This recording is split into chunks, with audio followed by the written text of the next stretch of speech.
મિત્રો એકવાર ફરીવાર આપણે આવી શકીએ છીએ એ પણ ઘોડિયાકા દરિયામાં. તમે જોઈ શકો છો મિત્રો કે આ એક આવતો દરિયો છે, કારણ કે દરિયો આવી ગયો છે હવે.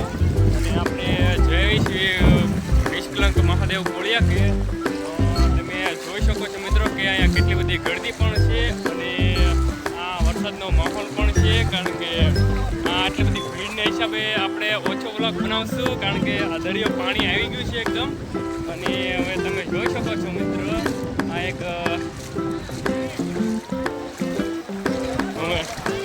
અમને લાગે છે કે હવે આપણે જવાનો મેળ આવશે નહીં હવે. અને આપણે કારણ કે જો દરિયો તો કારણ કે આવો આવી ગયો છે હવે, આવા મળ્યો છે હવે, કારણ કે એટલો બધો ઓછો લાગશે આપણને લાગતું. આપણે અહીંથી દર્શન કરી લઈએ છીએ અને બધાને કહી દેવી છીએ હર હર મહાદેવ, બરોબર. કારણ કે આવતો દરિયો થઈ ગયો છે હવે, આપણે પાણી થવા મળ્યું છે હવે. કારણ કે હવે આપણે પાછું રિટર્ન નીકળી જઈએ છીએ હાલો બધાને, કારણ કે આ મસ્ત મજાનો પવન બી આવે છે, તમે જોઈ શકો છો મિત્રો. કેટલી ગળદી પણ છે અને એક મહાદેવનું મંદિર છે જે નિષ્કલંક મહાદેવ મંદિર કહેવામાં આવે છે.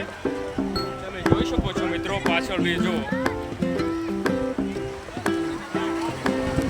ઓકે આવજો, બાય બાય.